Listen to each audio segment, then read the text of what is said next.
What Fox Television told us was that we were just the people to be the investigators. Do any stories you want, ask tough questions, and get answers.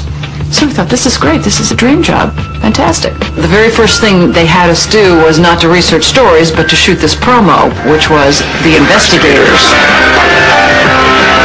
Uncovering the truth, getting results, protecting you.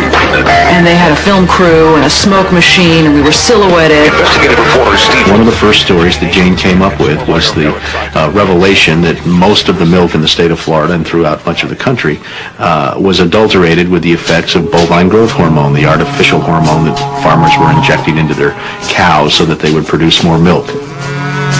With Monsanto, I didn't realize how effectively a corporation could work to get something on the marketplace. The levels of coordination they had to have. They had to get university professors into the fold. They had to get experts into the fold. They had to get reporters into the fold. They had to get the public into the fold. And of course the FDA, let's not leave them out. They had to get the federal regulators convinced that this was a fine and safe product to get it onto the marketplace. And they did that. They did that very, very well. It's a great time to be a high-producing cow. Posilac One Step, bovine somatotropin by Monsanto. The federal government basically rubber-stamped it before they put it on the marketplace. The longest test they did for human toxicity was 90 days on 30 rats. And then either Monsanto misreported the results to the FDA, or the FDA didn't bother to look in depth at Monsanto's own studies. The scientists within Health Canada looked very carefully at bovine growth hormone and came to very different conclusions than the Food and Drug Administration in the U.S. did. Monsanto's engineered growth hormone did not comply with safety requirements. It could be absorbed by the body and therefore did have implications for human health. Mysteriously, that conclusion was deleted from the final published version of their report. They knew there were problems. They saw serious potential human health problems, and they stood up in Canada and said, we're not going to approve this because we don't believe it's safe. We have been pressured and coerced to pass drugs of questionable safety, including the RBST. I personally was very concerned that there's a very serious problem of secrecy, conspiracy, and things of that nature, and something needs to be done. The FDA was then on the hot seat. They had to come up with an answer. They didn't come up with a good one, and they never took the opportunity then. I mean, what would they do? Pull it off the market and say we need to now do the job that we didn't do the first time? They didn't do that. We wrote the story. We had it ready a week beforehand. They bought ads. Farmers in the milk industry say it's safe, but studies suggest a link to cancer. Don't miss this special report from the investigators. That Friday night before the Monday this series was to begin, the fax machine spit out a letter from this very high-priced lawyer in New York that Monsanto had hired. It contained a lot of things that were just off-the-wall false, just demonstrably false. But if you didn't know the story and you didn't know how we had gone about producing it, would have scared you as a broadcaster, as a manager. And they decided that they would pull the story and they would just check it one more time. But the bottom line was that there was no factual errors in that story. Both sides had been heard from. Both sides had had an opportunity to speak. 1 week later, Monsanto sent the second letter. And this was even more strongly worded. And it said there will be dire consequences for Fox News if the story airs in Florida. And this time they freaked. They were afraid of being sued, and they were also afraid of losing advertising dollars at all of the stations owned by Rupert Murdoch. And he owned more television stations than any other group in America. That's 22 television stations. That's a lot of advertising dollars for Roundup, aspartame, NutraSweet, and other products. So we got into a battle, and the first deal was the new general manager. And his name's Dave, and Dave is a salesman, and, you know, he'd pump your hand. How you doing? How you doing? Called us upstairs to his office, and he said, what would you say if I killed this piece? What if it never ran? And we said, well, you know, we wouldn't be very happy about that. And he said, well, I could kill it, you know. And we said, yes, of course, you're the manager. You could kill it. It would never air. And he's hemming and he's hawing and he's back and he's forth. And we couldn't figure out, what is this all about? And finally he blurted out, look, would you tell anybody? You know, I said, I'm not going to lie for you. About a week later, calls us back to the office and says, okay, we'd like you to make these changes. In fact, you will make these changes. We said, well, look, let us show you the research that we have that shows that this information you want us to broadcast isn't true.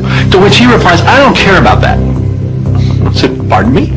And he said, that's what I have lawyers for. Just write it the way the lawyers want it written. I said, you know, this is news. This is important. This is stuff people need to know. And I'll never forget, he didn't pause a beat, and he said, we just paid $3 billion for these television stations. We'll tell you what the news is. The news is what we say it is. I said, I'm not doing that. And he said, well, he said, if you refuse to present the story the way we think it should be presented, you'll be fired for insubordination. I said, I will go to the Federal Communications Commission and I will report that I was fired from my job by you, the licensee of these public airwaves, because I refused to lie to people on the air. And it's thank you very much. You'll hear from us right away. Well, 24 hours came and went, and we didn't hear a thing.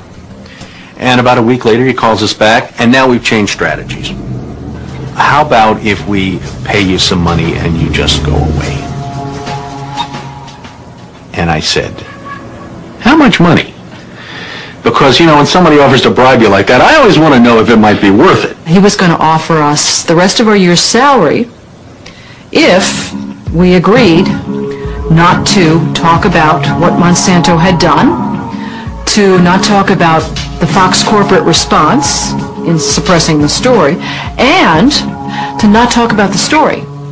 Not talk about BGH, again, anywhere. Not take the story to another news organization. Just zip up. I said, you mean if I want to go to my daughter's PTA meetings and explain what's in the school milk at the school lunch program? I can't. No. You can never speak about this anywhere. And Steve says, okay, write it up. And I'm like, what are you talking about? Write it up. And I didn't say anything. And Dave, he wrote it up. And he FedExed it to us a couple days later. And he said, are you going to sign? And we said, nah, Dave, we're not going to sign that. And he said, well, send it back, okay? I said, no, Dave, we're not going to send that back. It was, okay, we can't buy you out. We can't shut you up. Let's get the story on the air in a way that we can all agree it will go on the air. And we started rewriting and editing with their lawyers. Well, during this 8-month re-review process, I say jokingly, they did things like, for example, they wanted to take out the word cancer. You don't have to identify what the potential problem is. Just say human health implications. Any criticism of Monsanto or its product, they either removed it or minimized it. And it was very, very clear, I would say, almost every edit they made to the piece, that was the aim. And we changed this and this and this, and then that wasn't good enough. Okay, now change this and this and this. Now change this and this. Version after version after version, 83 times. 83 times is unheard of. It doesn't happen. You shouldn't have to rewrite something 83 times. Obviously, they didn't want to put the thing on the air, and they were trying to drive us crazy and get us to quit or wait until the first window in our contract so that they could fire us. They, in effect, announced that they were going to fire us for no cause. Well, this was a little much.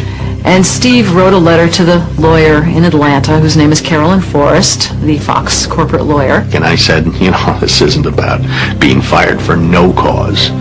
You're firing us because we refused to put on the air something that we knew and demonstrated to be false and misleading. That's what this is about. And because we put up a fight, because we stood up to this big corporation, and we stood up to your editors, and we stood up to your lawyers, and we said to you, look, there ought to be a principle higher than just making money. And she wrote a letter back and said, you are right. That's exactly what it was. You stood up to us on this story, and that's why we're letting you go. Jane sued Fox under Florida's whistleblower statute, which protects those who try to prevent others from breaking the law. But her appeal court judges found that falsifying news isn't actually against the law. Florida's appellate court has ruled in favor of Fox 13. You may recall that Jane Acree, a former reporter here, sued Fox 13 in a whistleblower lawsuit, claiming she was fired for refusing to distort her report. The appeals court today threw that case out, saying Ms. Acree had no whistleblower claim against the station based on news distortion. Fox 13 Vice President and General Manager Bob Linger says the station has been completely vindicated by the ruling.